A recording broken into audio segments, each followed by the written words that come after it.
Assalamualaikum warahmatullahi wabarakatuh. A'udzu billahi minasy syaithanir rajim. Bismillahirrahmanirrahim. Alhamdulillahilladzi hadana li hadza wa ma kunna linahtadiya laula an hadana Allah. Wa thumma alhamdulillah. Wassalatu wassalamu ala rasulillahi wa ala alihi wa sahbihi ajma'in. Rabbi shrah li sadri wa yassir li amri wahlul 'uqdatam min lisani yafqahu qawli. Allahumma iftah 'alaina hikmataka wanshur 'alaina min khazaini rahmatika ya arhamar rahimin.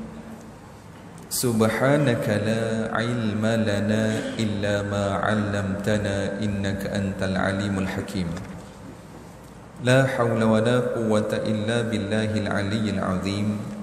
La hawla wa la quwwata illa billahil aliyyil azim. La hawla wa la quwwata illa billahil aliyyil azim. Amma ba'd. Yang saya hormati barisan jawatan kuasa Masjid At-Taqwa Temanton Dr. Ismail, yang dimuliakan juga barisan imam dan juga muadzin, dan seterusnya yang dikasihi muslimin dan muslimat yang dirahmati Allah Subhanahu wa taala sekalian. Alhamdulillah, marilah kita sama-sama untuk merenung dan juga melihat, menginsafi akan segala kurniaan-kurniaan Allah Subhanahu wa taala kepada kita semua, daripada limpahan kurniaannya yang tiada terhitung banyaknya dan juga yang tiada ternilai. Apatah lagi bila kita melihatkan kepada Allah Subhanahu wa taala masih lagi menetapkan kita semua pada hari ini, di saat ini, dengan perkara-perkara kebaikan. Allah Subhanahu wa taala tempatkan kita di tempat yang baik dan mulia ini, dan Allah Subhanahu wa taala juga tempatkan kita dalam majlis yang barakah ini, insya-Allah.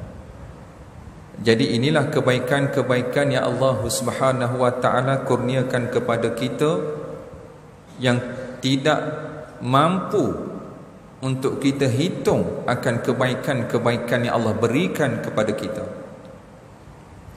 Namun apa yang mampu kita usahakan adalah syukur dengan sebenar-benarnya. Kita usahakan dengan sehabis daya upaya kita untuk menjadi hamba Allah yang benar-benar bersyukur kepada Allah Subhanahu wa taala. Syukur dengan kehidupan yang diberikan, lalu kita jadikan kehidupan ini hanya untuk Allah Subhanahu wa taala. Mudah-mudahan insya-Allah kita beroleh kebaikan daripada Allah Subhanahu wa taala. La in syakartum la azidannakum. Dan juga mudah-mudahan insya-Allah dengan kita bersyukur tadi, Allah Subhanahu wa taala terus meletakkan kita, menetapkan kita pada jalan-jalan kebaikan ini, sehingga kita semua mudah-mudahan insya-Allah beroleh husnul khatimah dan kembalinya kita kepada Allah Subhanahu wa taala dalam keadaan Allah Subhanahu wa taala kasih dan redha kepada kita semua. Amin ya rabbal alamin. Baiklah muslimin yang dirahmati Allah, dalam ruangan Maghrib Isyak kita pada malam ini, menerusi teks rujukan untuk renungan kita bersama, iaitu suatu kitab petunjuk nabawi bagi hati. Jadi insya-Allah pada malam ini kita akan mengambil suatu pelajaran di bawah topik, di bawah tajuk perbandingan dunia dengan akhirat.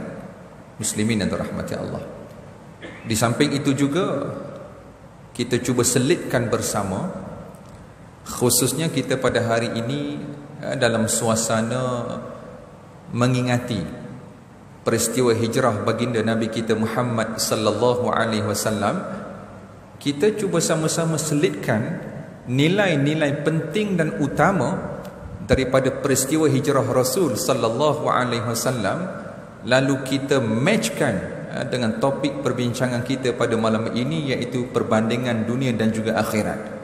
Mudah-mudahan insya-Allah dunia kita baik dan dunia kita menjadi jalan untuk kita beroleh kebaikan di akhirat kelak, mudah-mudahan insya-Allah. Muslimin yang dirahmati Allah. Baik. Jadi kita mulakan dengan melihat suatu firman Allah Subhanahu wa taala dalam surah Al-Hadid ayat 20. Ya, surah Al-Hadid ayat 20. Bila Allah Subhanahu wa taala berfirman, a'udzu billahi minasyaitonir rajim. I'lamu annamal hayatud dunya la'ibun wa lahwun wa zinatun wa tafakhurun bainakum wa takathurun fil amwali wal awlad كمثل غيث أعجب الكفار نباته ثم يهيج فتراه مصفرا ثم يكون حطاما وفي الآخرة عذاب شديد ومغفرة من الله ورضوان وما الحياة الدنيا إلا متاع الغرور. Ketahuilah bahawa kehidupan dunia itu hanyalah permainan dan suatu yang melalaikan, dan ianya juga perhiasan, dan bermegah-megah antara kamu serta berbangga-banggaan tentang banyaknya harta dan anak, seperti hujan yang tanam-tanamannya mengagumkan para penanamnya, kemudian tanaman itu menjadi kering dan kamu lihat warnanya kuning, kemudian menjadi hancur. Dan di akhirat nanti ada azab yang keras dan ampunan dari Allah serta keredaannya, dan kehidupan dunia ini tidak lain hanyalah kesenangan yang menipu. Dan di ayat-ayat yang lain juga terdapat beberapa lagi yang kurang lebih maknanya Allah Subhanahu wa taala memberitahu bahawasanya dunia ini tak lebih daripada itu sahaja. Hal hakikat dunia ini tidak lebih, ianya adalah suatu mainan, suatu keseronokan yang melalaikan dan yang boleh mensia-siakan kehidupan kita, muslimin yang dirahmati Allah. Ya, dan kalau pada ayat ini di awal-awal tu pun Allah dah beritahu, ketahuilah hidup di dunia ini hanyalah permainan dan suatu yang melalaikan.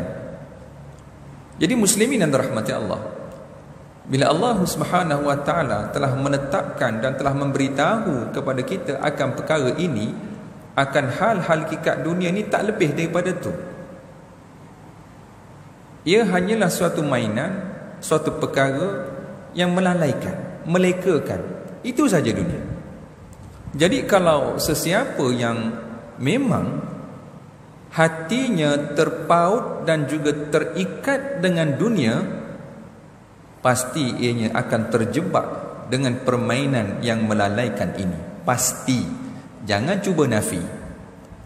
Muslimin yang dirahmati Allah. Ya, penafian itu hanya pendustaan jur. Sekadar untuk orang kata pujuk hati je lah. Kan? Itu je. Ya, selagi mana hati kita masih terikat dan terpaut dengan dunia, kita tak akan terlepas dengan permainan dan keseronokan yang melekakan dan melalaikan ini.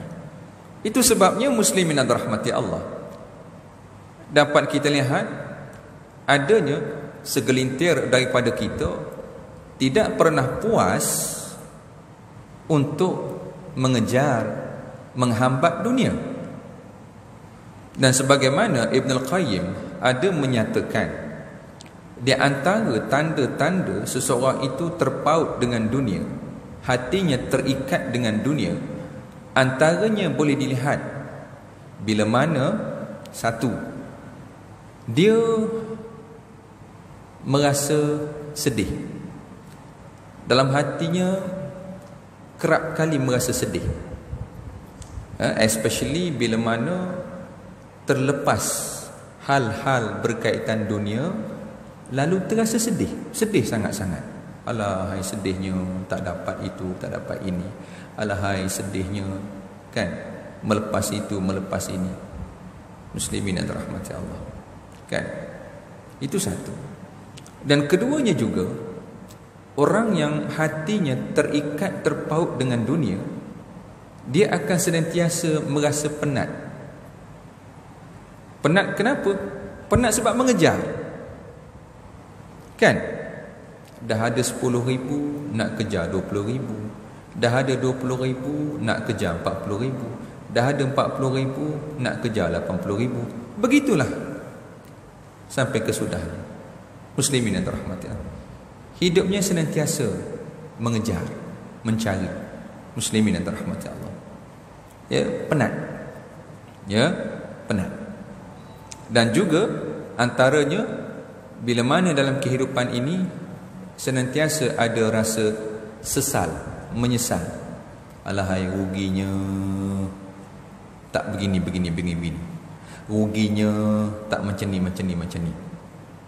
Muslimin yang dirahmati Allah, itu di antara apa yang disebutkan oleh ulama, tanda-tanda hati kita ini terikat dengan dunia, terpaut dengan dunia. Once bila sudah terikat dan terpaut dengan dunia, maka kita tidak akan terlepas daripada kelekaan dan juga kelalaian. Muslimin yang dirahmati Allah. Dan di antara perkara-perkara yang menyebabkan kita terleka dengan dunia ini, kalau dalam ayat ini Allah Ta'ala sebutkan secara khusus tentang harta dan juga tentang anak-anak. Muslimin yang dirahmati Allah, ya, kalau harta, benarlah sebagaimana yang saya sebutkan tadi, orang yang senantiasa mengejar harta, mengumpul harta, ya. Dan ada juga yang terleka dengan kerana anak-anak. Muslimin yang dirahmati Allah, bagaimana kerana anak-anak gagalnya kita untuk menuntut ilmu, mencari ilmu, kan?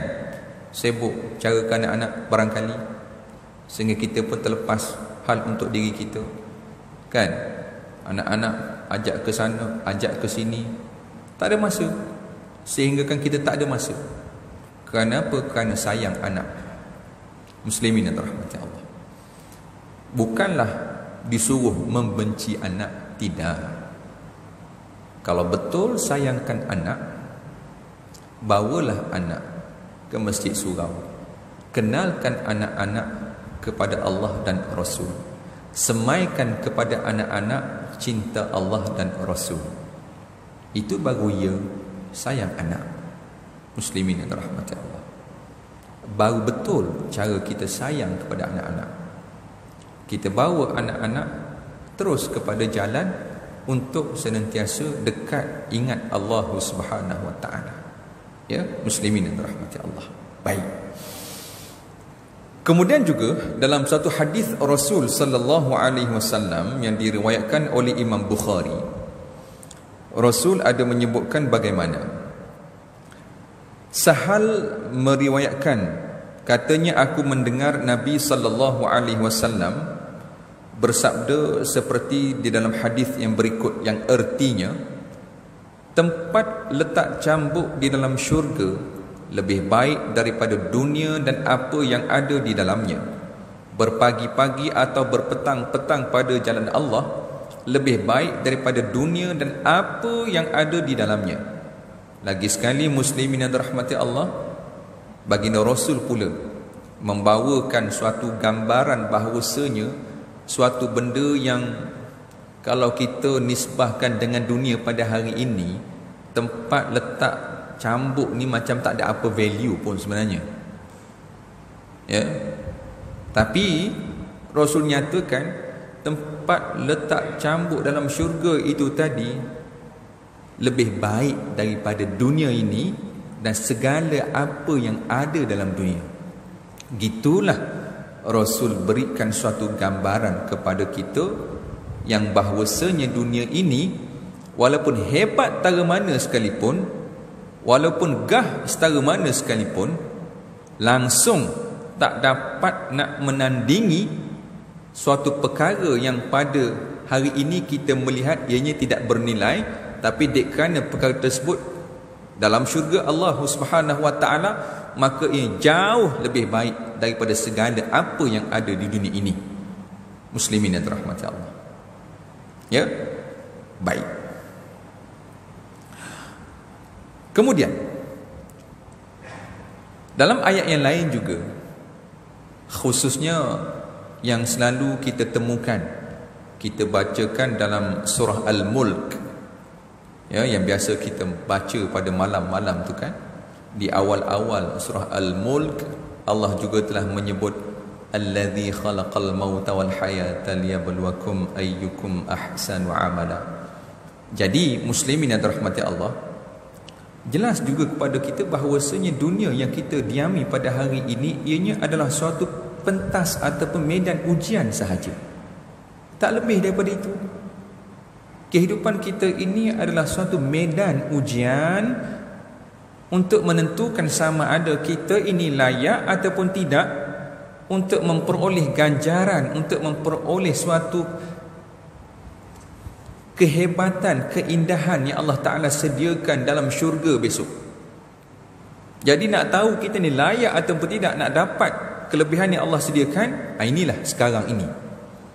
Sekarang ini kita sedang berada dalam medan ujian.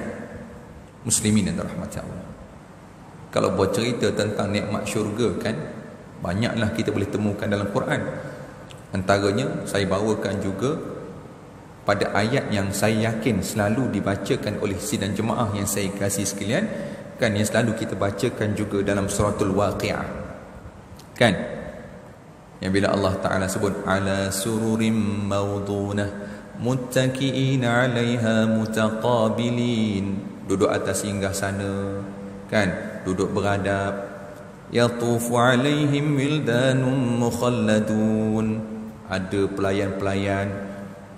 Muslimin dan rahmatullah, bi akwabin wa abariq wa ka'sim min ma'in, minum daripada piala-piala, gelas-gelas perak, emas dan sebagainya, kan, minum pula air arak daripada yang dicedok direct daripada sungai, la yusadda'una 'anha wa la yunzifun, tak mabuk, kan, wa fakihatin mimma yatakhayyarun, buah-buah tu rasa je nak buah apa dapat, wa lahmi tayrin mimma yashtahun, daging-daging burung yang enak.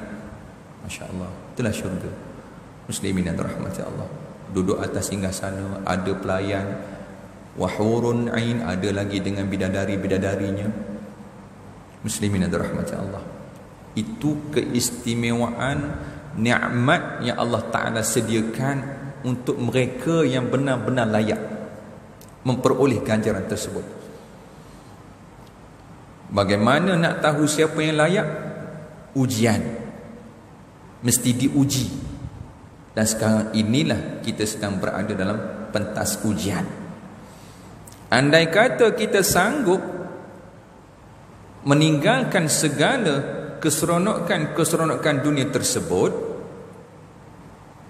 demi untuk beroleh redha Allah Subhanahu wa taala, demi untuk beroleh rahmat Allah Subhanahu wa taala, maka insya-Allah Allah akan kurniakan. Muslimin dan rahmati Allah. Tapi andainya kita masih lagi rasa sayang dengan dunia, untuk tinggalkan dunia dan sebagainya, so bagaimana mungkin layak untuk kita memperoleh nikmat yang Allah Ta'ala sediakan kat syurga besok? Muslimin dan rahmati Allah, kan? Jadi inilah juga sebenarnya apa yang kita nak sama-sama hayati dalam kehidupan kita pada hari ini, bila kita mengambil semangat dan juga nilai daripada peristiwa hijrah baginda Nabi kita Muhammad sallallahu alaihi wasallam. Di antara, kalau pada saya kan, saya suka melihat peristiwa hijrah Rasul ini, di antara nilai besarnya yang kita boleh ambil dan kita amalkan bersama adalah nilai kesungguhan, kesanggupan, pengorbanan. Ini di antara nilai yang sangat besar pada saya dalam peristiwa hijrah Rasul. Lihat bagaimana kesungguhan, kesanggupan dan pengorbanan baginda Nabi kita Muhammad sallallahu alaihi wasallam dan juga para sahabatnya demi kerana Allah, perintah Allah. Mereka sanggup tinggalkan segala-galanya yang ada di Makkah, bergerak, orang kata apa, sehelai sepinggang, tinggalkan segala-galanya, tanah air, rumah tangga dan sebagainya, tinggal, hijrah ke Madinah. Muslimin dan rahmati Allah. Makkah ini adalah suatu bumi yang sangat dicintai oleh Rasul dan para sahabat, ya, sehingga kan diungkapkan, dikisahkan juga dalam kitab-kitab ataupun sirah-sirah Rasul, bagaimana baginda Rasul itu mengungkapkan dengan ungkapan, jika tidak kerana penduduk Mekah itu mengusir, maka Rasul takkan tinggalkan Mekah ini tadi. Dan ada juga direkodkan pada awal-awal semasa sampainya di Madinah itu tadi, terdapat sahabat-sahabat yang jatuh sakit, antaranya Sayyidina Abu Bakar, Bilal, sakit. Dan di antara sebab kenapa sakit itu juga kerana teringatkan juga tanah air mereka, kan, sehingga kan direkodkan juga dalam hadis di mana baginda Rasul ada berdoa kepada Allah, minta apa? Minta Allah kurniakan kecintaan mereka kepada Madinah sebagaimana mereka mencintai Makkah. Muslimin yang dirahmati Allah, ya, boleh tak kita bayangkan bagaimana perjuangan emosi sedang berlaku kepada sahabat, dalam keadaan sedang di pulau, dalam keadaan sedang diancam. Muslimin yang dirahmati Allah, sedang diancam dan di pulau, di tanah air sendiri, sehingga terpaksa meninggalkan tanah air sendiri.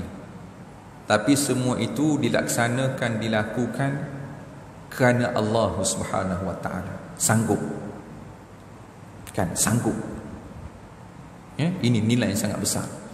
Jadi muslimin yang dirahmati Allah, berbalik kepada konteks kehidupan kita pada hari ini, adakah kita juga telah menonjolkan nilai-nilai tersebut? Adakah kita hari ini bersungguh? Adakah kita hari ini sanggup? Adakah kita hari ini berkorban untuk Allah Subhanahu wa taala?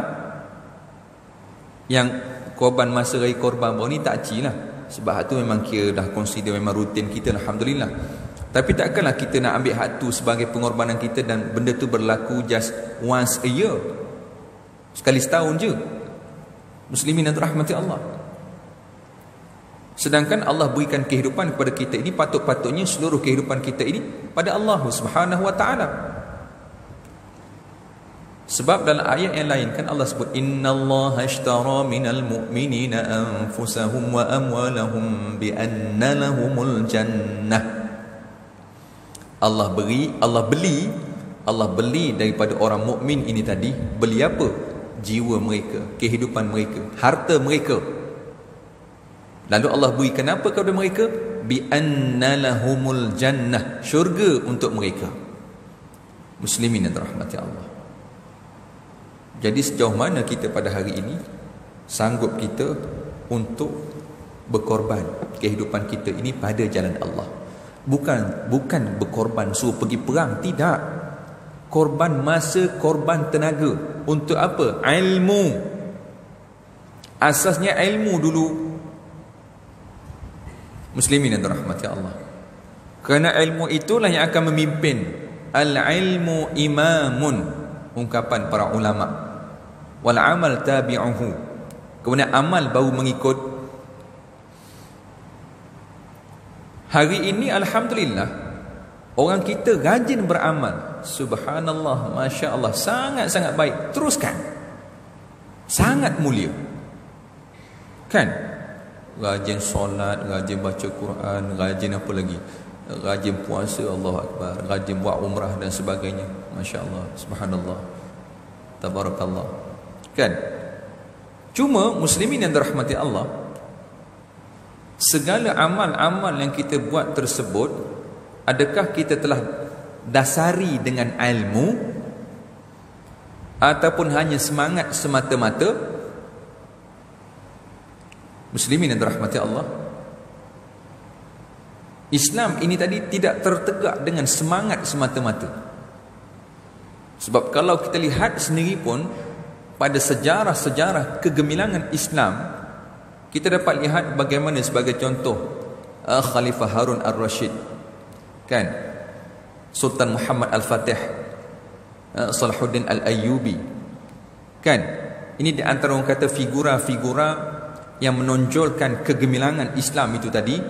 Lihat bagaimana keadaan mereka, adakah hanya didasari dengan semangat ataupun dasarnya adalah iman takwa pada Allah.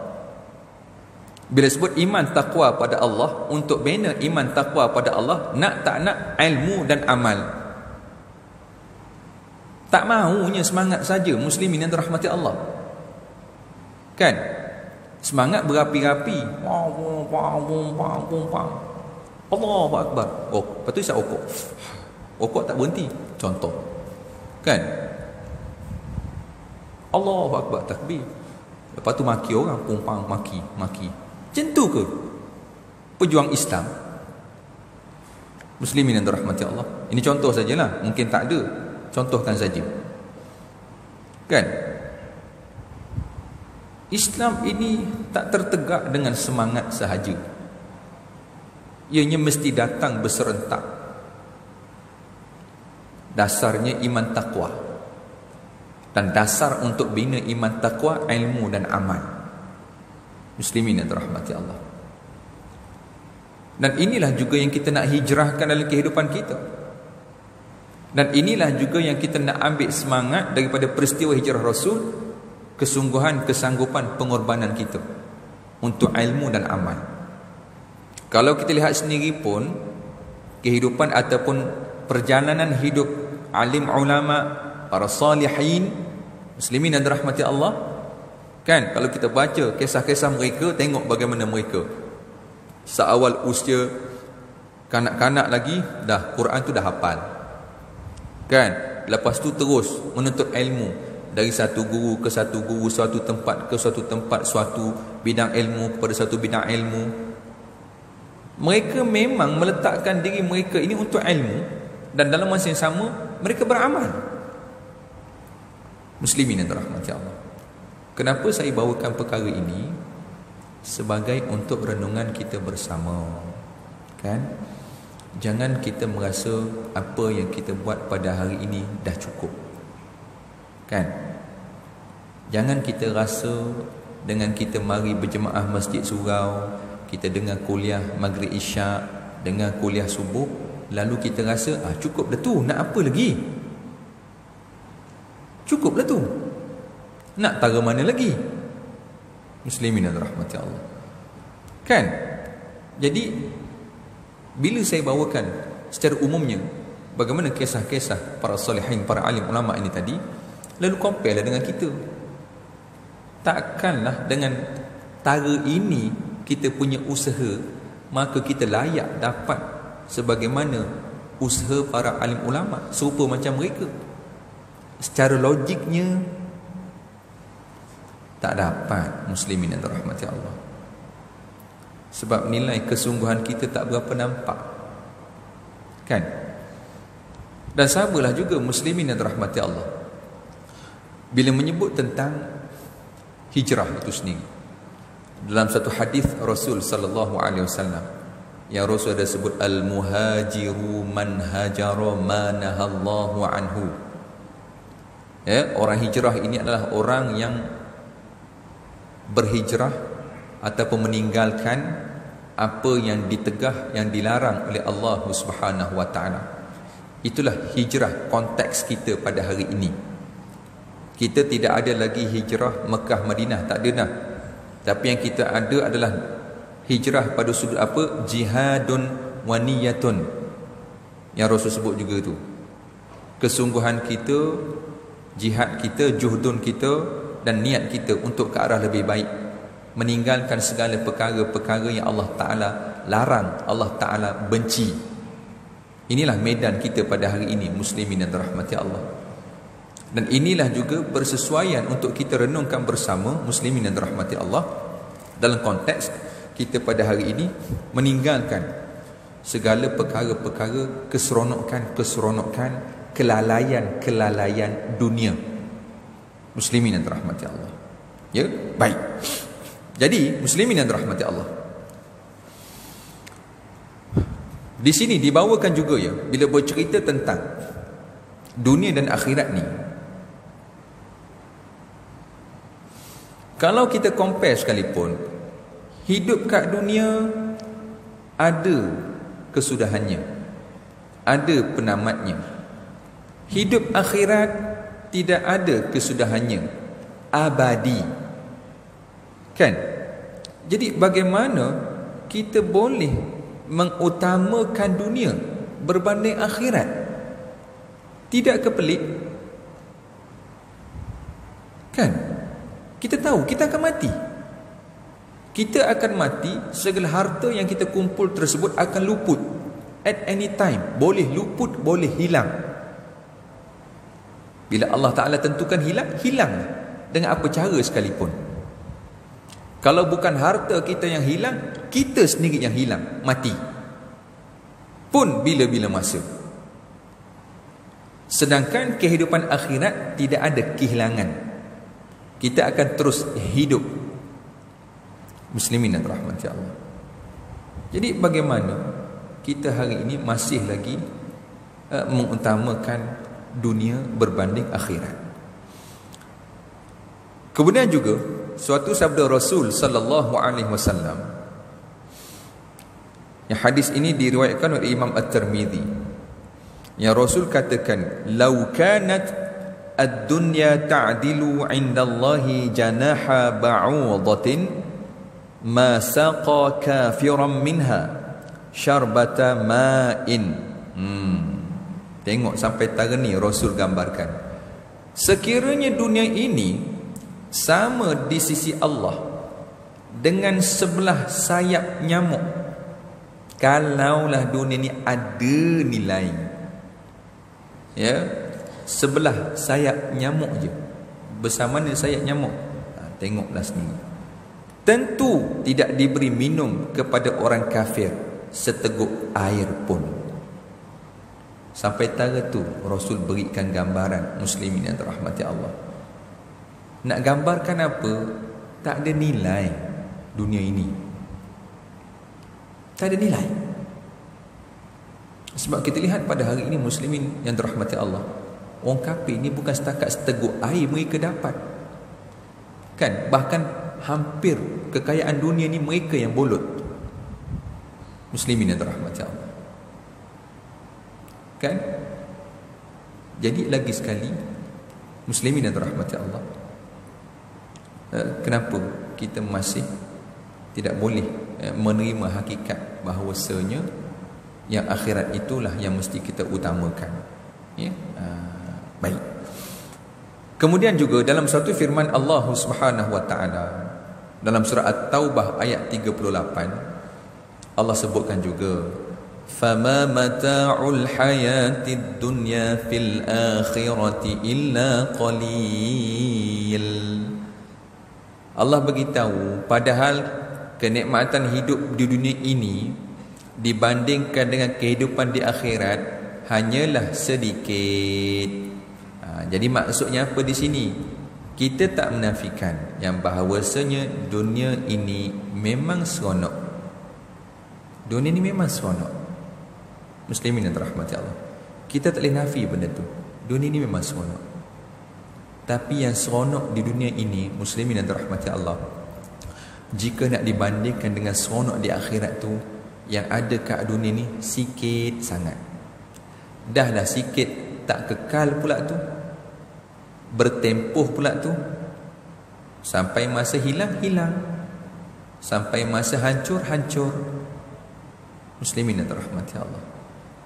Jadi muslimin yang dirahmati Allah, cubalah dalam kehidupan kita pada hari ini untuk kita terbitkan dalam hati jiwa kita yang keseronokan kita ini tidak hanya tertumpu kepada perkara dunia, tapi biarlah keseronokan kita ini berada pada perkara-perkara yang membawa kita bahagia akhirat. Itu satu, kan? Dengan maksud macam mana? Dengan maksud biar ada rasa seronok solat, ada rasa seronok baca Quran, ada rasa seronok puasa sunat, ada rasa seronok sedekah, kan?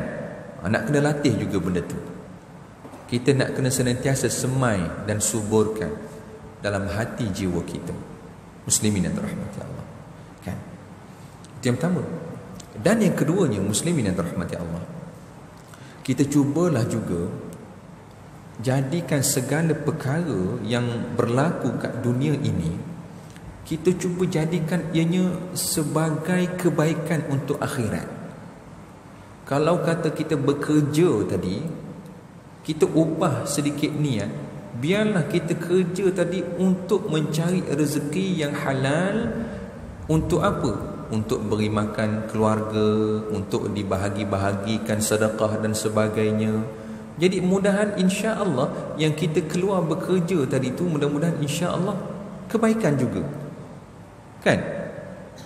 Yang kita makan pun kita niatkan juga untuk tenaga, untuk ibadah, insya-Allah makan itu juga kebaikan. Jadi biarlah segala perkara yang kita buat kat dunia ini matlamatnya adalah akhirat. Muslimin yang dirahmati Allah, bila kita senantiasa cuba setkan setiap perkara yang kita buat di dunia ini untuk akhirat, insya-Allah mudah-mudahan secara automatiknya kita akan terfikir juga, perkara aku nak buat ni Allah suka ke Allah tak suka, kan? Mudah-mudahan juga automatically akan menjaga diri kita daripada berbuat perkara-perkara yang ditegah, yang dilarang oleh Allah Subhanahu wa taala. Ya, muslimin yang dirahmati Allah. Kemudian juga untuk sebagai renungan terakhirnya juga, kita lihat suatu hadis Rasul sallallahu alaihi wasallam, yang hadis ini juga kerap kali jugalah ustaz-ustaz kita pendengarkan kepada kita, bila mana kisah ini diriwayatkan daripada Abdullah bin Mas'ud. Katanya Rasulullah sallallahu alaihi wasallam tidur di atas tikar. Setelah baginda bangun, ternampak kesan di belakangnya. Lalu kami berkata, "Ya Rasulullah, kiranya kami ambilkan untukmu hamparan yang lembut." Lantas baginda menjawab, "Tidak ada apa untukku dan dunia. Tidaklah aku di dunia melainkan laksana seorang pengembara yang berteduh sesaat di bawah pokok, kemudian akan pergi meninggalkannya." Begitulah hal realitinya kita kat dunia ini, muslimin yang dirahmati Allah. Ini bukanlah tempat kehidupan kita. Kita hanya singgah seketika sahaja. Tempat kehidupan kita adalah akhirat. Ya, kita ini umpama juga sedang dalam perjalanan. Sedar tak sedar kita sedang dalam proses hijrah juga, daripada darul fana kepada darul baqa. Jadi muslimin yang dirahmati Allah, dalam kita berhijrah daripada dunia pada hari ini untuk ke akhirat, maka usahalah sehabis daya kita, semoga akhirat kita beroleh kebaikan daripada Allah Subhanahu wa taala. Jadi muslimin yang dirahmati Allah, rasa itulah di antara nasihat-nasihat muhasabah untuk kita bersama, yang mudah-mudahan insya-Allah ianya suatu kebaikan juga untuk saya dan juga untuk sidang jemaah yang saya kasihi sekalian. Mohon ampun dan maaf juga kiranya ada sebarang terkasar terlebih kata sepanjang renungan bersama kita pada malam ini. Mudah-mudahan insya-Allah menjadi asbab untuk Allah Taala kurniakan kebaikan kepada kita semua. Wallahu a'lam. Subhanakallahumma wa bihamdika asyhadu an la ilaha illa anta astaghfiruka wa atubu ilaik. Aqulu qawli hadha astaghfirullahal azim li wa lakum. Wassalamu alaikum warahmatullahi wabarakatuh. La haula wala quwwata illa billah.